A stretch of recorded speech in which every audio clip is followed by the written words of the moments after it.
l'avez attendu, je vous l'avais promis, ça a mis longtemps à être fait, mais voici ma première vidéo YouTube. On va faire une FAQ tout en préparant un repas de Saint-Valentin. J'ai sélectionné du coup des petites questions que vous m'avez posées sur Instagram. J'espère que ça va vous plaire. Je sais pas si j'ai dit ce qu'on allait faire aujourd'hui. On préparait un repas de Saint-Valentin, on va faire une petite pizza et un dessert, on va faire des roses desserts. C'est tout budget, vraiment c'est rapide, il vous faut pas beaucoup d'ingrédients. Moi j'avais pas envie de faire une vidéo dans le vent en mode je vous fais une vidéo, basta, bienvenue sur ma chaîne et tout. J'avais envie qu'on fasse quelque chose ensemble, où je discute, on fait un petit chit-chat bouffe. Je pense que ça me va, parce qu'au moins je ne parle pas face à une caméra parce que vraiment je n'y arrive pas. C'est horrible, vraiment c'est trop dur. Ça fait 20 minutes que je parle d'un vent parce que j'ai pas lancé l'enregistrement. Du coup, je m'appelle Léa, DNLZ c'est mon nom de famille remixé avec des lettres. Je voulais qu'on cache un petit peu mon nom de famille parce que ce blaze je le porte depuis bien 10 ans. Quand j'ai eu mon partenariat, je me suis dit est-ce que je le change ou pas, au final non, on me connaît sous ce nom, je l'aime bien, donc je l'ai gardé. Ça remonte il y a tellement longtemps. En fait, je pense que depuis que je suis dans le ventre de ma mère, j'ai été dans des jeux vidéo. Quand je suis venue au monde, je suis sûre qu'ils jouaient avec moi sur le genou et tout. Enfin, c'était obligé, genre je les vois trop comme ça. J'ai des souvenirs de moi en train de jouer à la PS1 de mon parrain à Street Fighter. Aussi des souvenirs avec mon papa où on jouait à Metal Gear Solid. J'ai eu ma première console, c'était la DS Lite à l'époque avec Animal Crossing, Mario Bros et compagnie. La High du coup avec les mêmes jeux, mais c'était incroyable. Genre Mario Bros, mais quel jeu de fou. Animal Crossing, je pense que je n'ai jamais été autant amoureuse d'un jeu. Il y en a eu plein d'autres, il y avait Madagascar et tout, et là vraiment je me suis dit j'aime beaucoup. J'ai eu la grande chance d'avoir un PC dans ma chambre vers mes 10-11 ans et d'avoir des parents incroyables sur ça. J'ai découvert les animés, j'ai appris plein de choses avec les jeux éducatifs quand j'étais petite, que ce soit le français, les maths, l'anglais. Ma maman me mettait sur le bureau familial, elle me disait ok là tu vas travailler ton français, allez va jouer. Genre je suis trop reconnaissante d'avoir pu grandir avec des parents aussi ouverts d'esprit sur les jeux vidéo et qui n'aient jamais eu aucun tabou, aucun aspect où ils étaient en mode non les jeux vidéo c'est pas bien, genre parce que même eux ils jouaient. Quand on avait eu la Wii, on passait des après-midi à jouer tous les trois.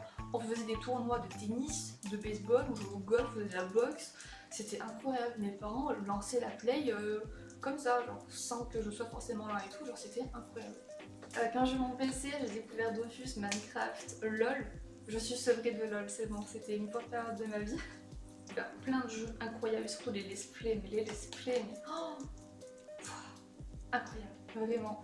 Tu découvres des univers qui te suivent encore. Quand je suis tombée amoureuse de The Last of Us il y a 10 ans, encore aujourd'hui avec la... C'est... Ah, on peut pas dire le gros mot. Avec la super série de fou sur Prime, genre 10 ans après, t'as encore les émotions. Tu sais très bien ce qui va se passer vu que t'as joué au jeu et t'arrives toujours à avoir les mêmes émotions, les mêmes sentiments, les mêmes réactions. Genre, c'est incroyable. Les jeux vidéo, ça fait partie de ma vie depuis toute petite et ça fera toujours partie de ma vie. Alors, pourquoi le stream du coup? Faut savoir que quand je suis arrivée sur Limoges, je n'avais pas de potes qui étaient branchés jeux vidéo. Du coup, j'étais toujours un peu dans ma bulle avec mes jeux solo, etc.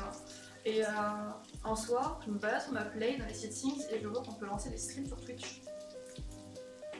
Je ne savais pas. Je le dis clairement, je ne savais pas. J'ai appuyé sur ma touche char là, et j'étais en mode what the fuck, on peut. Du coup, je me suis dit, j'ai pas de mate, j'ai envie de jouer à Fortnite, go lancer un stream. Je lance un stream et là, miracle, il y a des gens qui gagnent. Miracle, j'ai des mates. Miracle, on rigole. Genre vraiment, c'était trop bien. J'étais dans ma petite bulle à jouer à Fortnite et tout. Mais c'était pendant une période où j'étais étudiante en droit. Je travaillais en restauration et du coup, je lançais quelques streams pour jouer avec des potes. Je me suis fait virer du taf. Et la fac, ce n'était pas pour moi. Genre, j'y allais avec la boule au ventre. J'étais vraiment pas à l'aise, j'étais pas bien, j'étais pas moi-même en fait. J'avais juste peur. Vraiment, à chaque fois que j'allais en cours, j'avais peur. Du coup, je me suis donné 6 mois.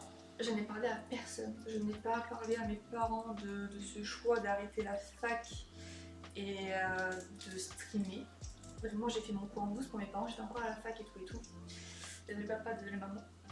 j'ai lancé tous les jours des streams sans avoir vraiment d'idée, juste je voulais discuter, partager, et quand du coup j'ai expliqué aux gens que je voulais voir où est-ce que je pouvais aller avec Twitch, ben, ils ont été à fond derrière moi, de ouf.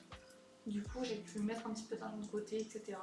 J'ai pu acheter une caméra, j'ai pu acheter un micro, casque, acheter un micro aussi, mon petit beurre du M1.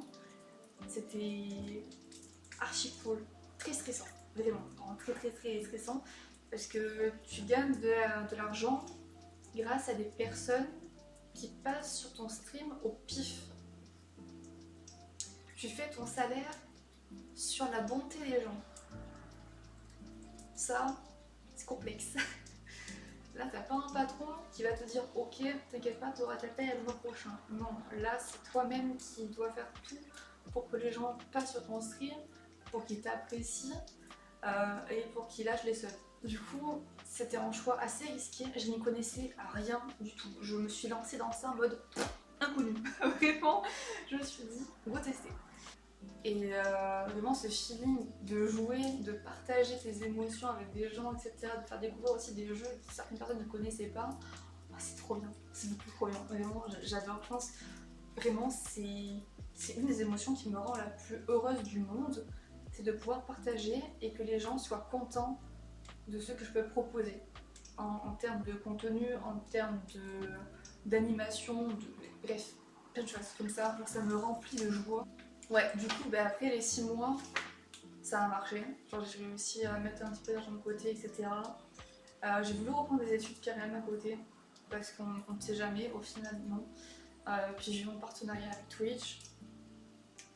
J'ai eu la chance de pouvoir participer à des émissions. J'ai eu une chance folle de tomber sur des gens adorables. Vraiment, G6, cœur sur vous. C'est grâce à vous que mon père m'a dit vas-y Twitch, y'a pas de problème. Je suis un peu tristounette pour les cours, mais c'est pas grave. Genre c'est grâce à eux, à ces personnes incroyables, que mon père a été vraiment ouvert en fait à ce que je parte sur Twitch et tout. Comment ont réagi mes parents face à mon choix de faire du Twitch, du streaming? J'en ai beaucoup parlé avec eux. Le point négatif qui revient à chaque fois, c'est dommage que tu aies arrêté tes études. Ça, je suis d'accord. J'ai qu'un bac, j'ai essayé de faire des études, ça m'a pas plu. J'avoue que là, s'il y a quelque chose, genre si Twitch ça s'arrête ou je sais pas trop quoi, mon CV il est pas très bien rempli quoi. Enfin, restauration, pas ouf quoi, pour ma part. Enfin, du coup, mes parents ont été un peu frileux par rapport à ça, mais à chaque fois, ce qu'ils me disaient c'était depuis toute petite, tu aimes ça, tu aimes les jeux vidéo, tu aimes partager, je suis leur petit clown, du coup je suis le petit clown sur Twitch et ça vous plaît. Moi ça me plaît aussi parce que ben, j'aime faire rire et compagnie.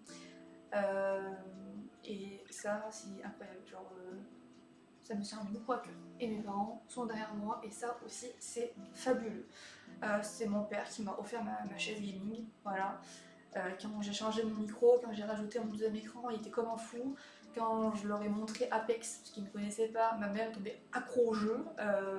On était allé à Fire Range, je lui ai montré du coup comment se déplacer et tout. Elle était en mode ok, j'adore ce jeu. Genre vraiment, elle était comme ça et tout. Genre, c'était incroyable, genre, c'était beaucoup trop drôle. J'aime trop. Donc du coup, mes parents, ils étaient frileux au début, mais je suis grave investie. Ça va faire 3 ans que je suis sur Twitch. 3 ans que ça marche.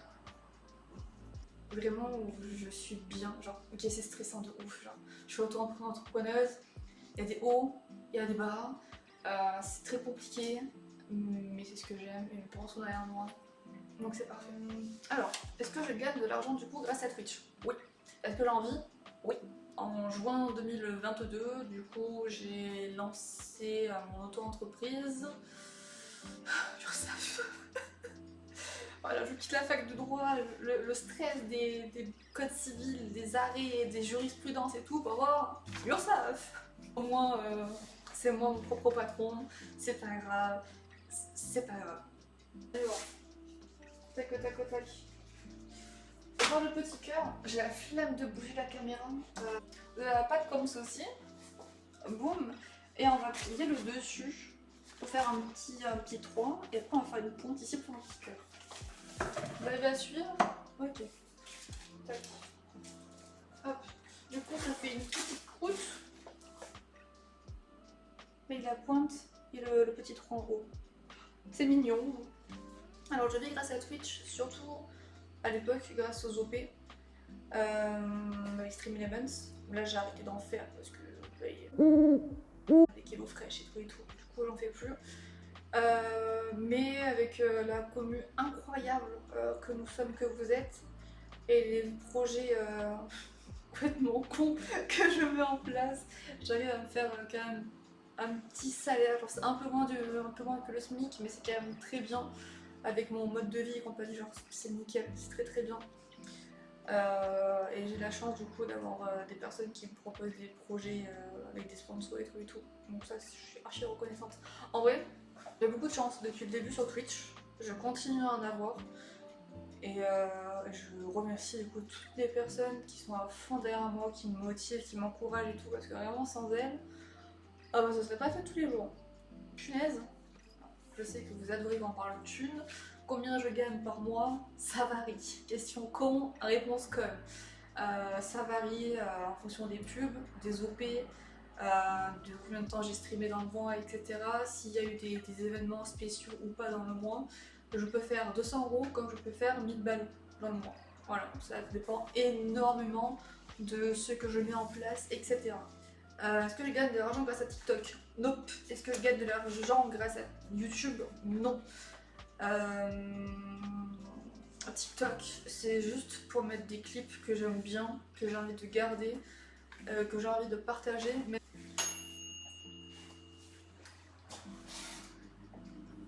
j'aime mettre la pizza au four. En vrai, TikTok, c'est un monde parallèle, clairement. J'adore ma TF, non pas ma TF, mais ma For You page. Il y a tout ce que j'aime. C'est incroyable, j'apprends plein de choses et tout, genre c'est trop trop bien. Mais les commentaires sous mes TikTok, il y a 60% c'est que de la haine. Mais bête, hein. Genre je mets un clip où je sais pas, je suis fière d'une action, les commentaires c'est pas assez bien, c'est nul, je fais mieux, rien. Genre TikTok, non je gagne pas d'argent dessus, je pense pas en gagner, c'est pas mon but. Je veux juste mettre des clips et les garder et que ce soit sympa, du tout. En fait, si je me lance sur YouTube, c'est que j'ai envie de tester de nouvelles choses et de vous proposer de nouvelles choses aussi. J'aime qu'on partage, j'aime le stream parce que c'est parce que c'est spontané et qu'il n'y a pas de filtre, il n'y a pas de montage. Mais j'ai envie de faire de nouvelles choses et que vous voyez d'autres facettes de moi et pas la meuf qui rage sur un jeu vidéo parce que j'en ai marre des random pirates. J'ai envie qu'on partage de nouvelles choses, que le chat c'est bien mais ça défile trop vite. Quand je veux vous répondre c'est compliqué, que mon cerveau fasse une phrase simple, rapide et que j'arrive à articuler pour la sortir en même temps que je joue. Alors ça c'est compliqué. J'avais envie de prendre le temps de vraiment vous parler et qu'on ait vraiment un vrai retour. Ce qui me manque en ce moment, c'est d'avoir un vrai échange avec vous. Pas juste dire votre question, dire deux mots, passer à une autre, jouer et compagnie. Alors j'ai vraiment envie de prendre le temps de discuter avec vous. Ok, prochaine question. Comment est-ce que je vis les critiques? En vrai, ça va. Là, aujourd'hui, avec beaucoup de recul, que ce soit sur les commentaires TikTok et compagnie, et la vidéo YouTube que je suis en train de faire, genre, je pense que je m'en fous. Si les avis ne viennent pas de mes proches, des personnes qui me connaissent, je pense pas vraiment les prendre en compte. Vous voyez ce que je veux dire? Alors, une critique négative, non constructive d'un random, oh, je m'en fous. Si c'est une critique par contre voilà, qui est constructive, là, je vais la prendre en compte. Là, je vais analyser, voir ce que je peux changer, ce que je peux améliorer et tout. Je prends avec grand plaisir. Donc vraiment, les critiques négatives, je m'en fous. Fiche. Pour les futurs projets, sur Twitch, j'en ai plusieurs, enfin j'en ai beaucoup en tête. J'en ai 2 réalisables, mais manque de moyens. Donc il faut que je me débrouille. Puis j'aime pas faire les choses à moitié. Si c'est pour faire quelque chose et qu'au final je suis pas contente du résultat parce que je l'ai bâclé, j'ai pas pris le temps, etc., autant pas le faire, autant attendre. Pour Twitch, j'ai 2 projets qui arrivent, c'est long, ça fait 1 an que j'en parle. Il y a des choses qui arrivent, ça prend son temps, mais j'y travaille beaucoup et vous y contribuez énormément, donc ça arrive. Côté perso, j'aimerais beaucoup voyager cette année. J'ai mon passeport que j'ai fait l'année dernière et j'ai vraiment envie de partir au Canada. J'ai envie d'acheter une caméra de vlog et partir au Canada, marcher dans des parcs, découvrir des choses, faire des musées. J'ai super envie de partir. Pour les roses des sables, c'est très simple. Il nous faut des complexes. Ah, ça va dire. Du chocolat. Alors, j'ai dit tout budget, donc vous faites au mieux pour vous. Et si vous aimez pas, vous pouvez prendre du chocolat noir, du chocolat blanc ou juste mettre du miel si vous voulez, si vous préférez. Les conseils que je vais vous donner, c'est vraiment sur mon expérience, sur mon avis, genre, sur ce que j'ai vu, sur ce que j'ai connu, etc. La différence entre mes racines et mes longueurs, punaise. Personnellement, je prends mon plat à muffins, mon moule à muffins pour mettre mes roses des sables. Si vous n'en avez pas, il faut quelque chose pour le mettre au frais. Donc prenez une assiette ou une planche pour disposer du coup les roses des sables. Ça donne ça. Ça c'est pas au frais pendant une nuit entière. Personnellement, il vous faut du fun. Que je vois, ce que je vis en tant que streameuse et en tant que joueuse, il faut du fun. La plupart du temps, les personnes, si elles se lancent sur Twitch, c'est qu'elles veulent avoir du monde et qu'elles veulent avoir au moins l'affiliation et compagnie. Et pour ça, il n'y a pas de secret, il faut parler. Vraiment, parler. Soyez présent. Si vous lancez un stream, il ne faut pas que ce soit un stream silencieux. Il faut que vous parliez tout le temps. Quand j'avais dit ça, il y avait un mec dans mon chat qui avait fait le choquer en mode quoi, mais au début du coup tu parlais toute seule. Oui. Oui. Quand tu n'as pas de caméra et compagnie, c'est très dur d'avoir des interactions, mais c'est possible. J'en suis la petite preuve vivante. Il y a de la tchatch derrière. Quand je vous dis qu'il faut parler tout le temps, il faut parler tout le temps. C'est méga super important. Je vais dire un gros mot encore. Imaginez, vous lancez un stream. C'est bien, vous avez fait 50% du taf. Les gens passent, ils n'entendent personne. Ils entendent juste un bruit de ventilation de PS4 en fin fond de la pièce ou tac au tac au tac le bruit du clavier. Ça fait pas rêver. Par contre, ils entendent le bruit de la PS4 qui s'envole ou le tac au tac du clavier. Il y avait quelqu'un qui parle à côté, qui anime son chat, qui parle des actions qu'il est en train de faire ou d'une anecdote ou de quelque chose qui lui est arrivé dans la journée, je ne sais pas pourquoi. Le viewer va laisser. Le viewer va écouter ce que le streamer est en train de raconter. Peut-être qu'il peut rebondir dessus. Il va peut-être lâcher son follow, etc. Parler. Vous voyez ce que je veux dire? N'hésitez pas à parler tout le temps. Tout le temps.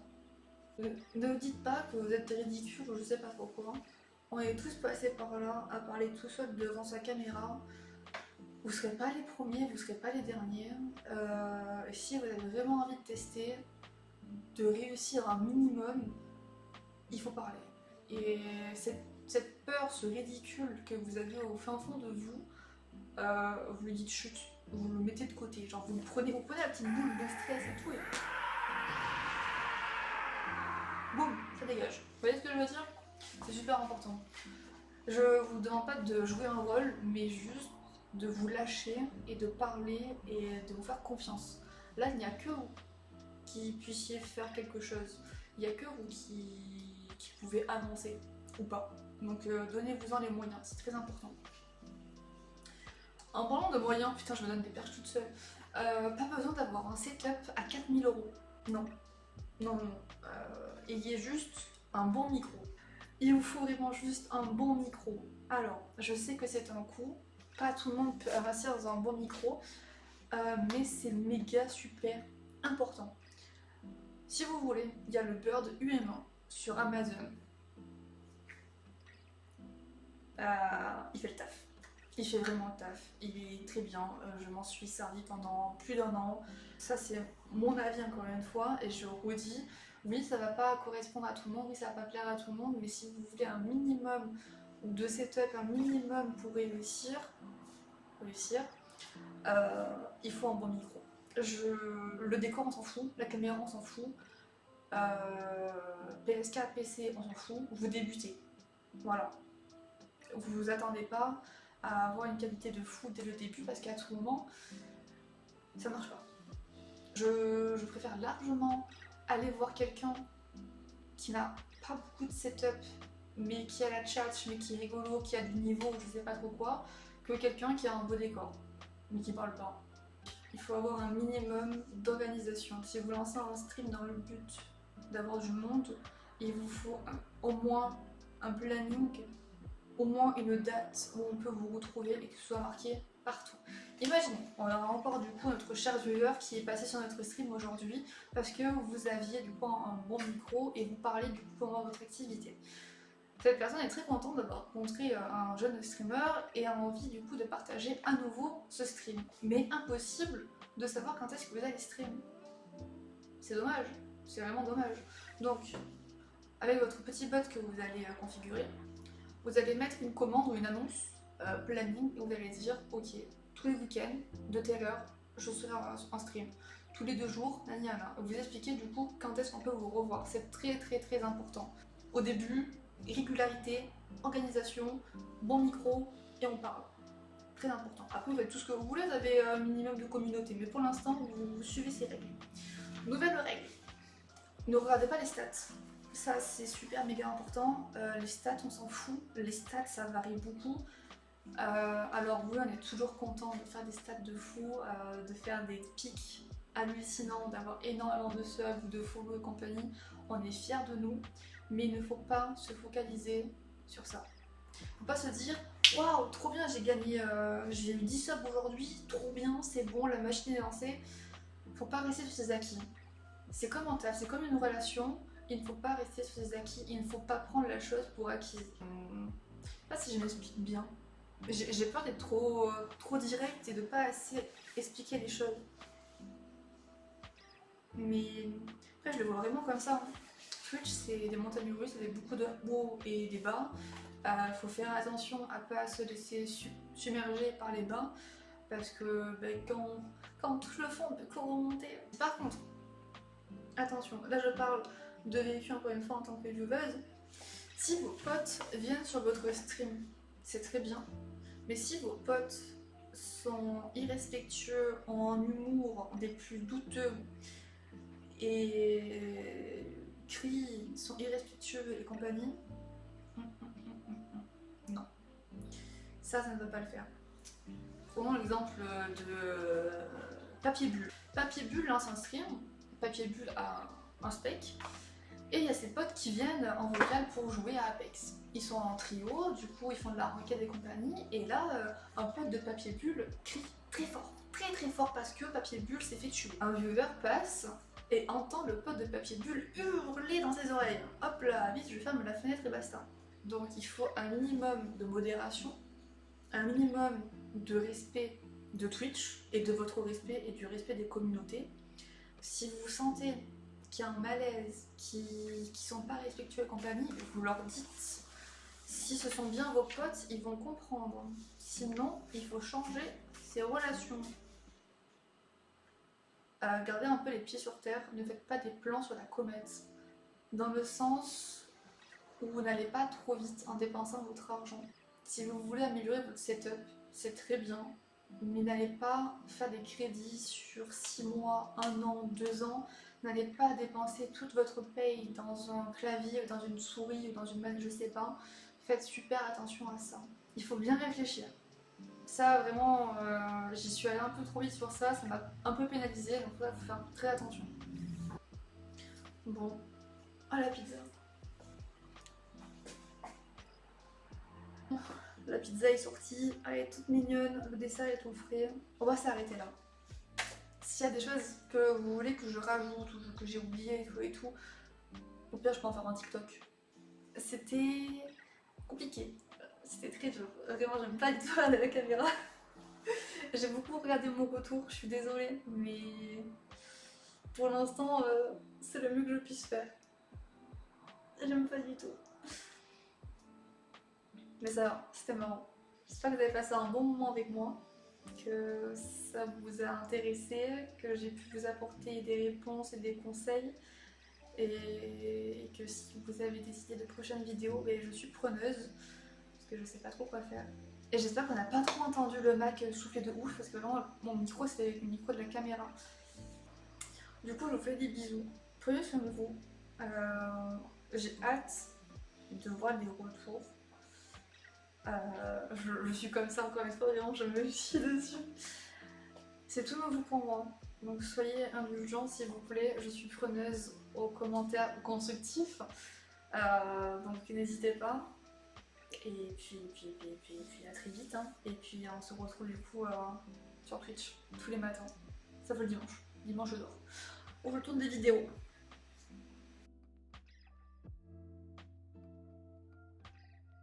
C'est un peu culotté de vous dire qu'il faut un bon micro pour le stream quand on m'entend pas du tout parler. Parce que je suis loin de la caméra et que ça résonne. Et que je ne sais pas articuler. Et il y a un bon micro, c'est très important.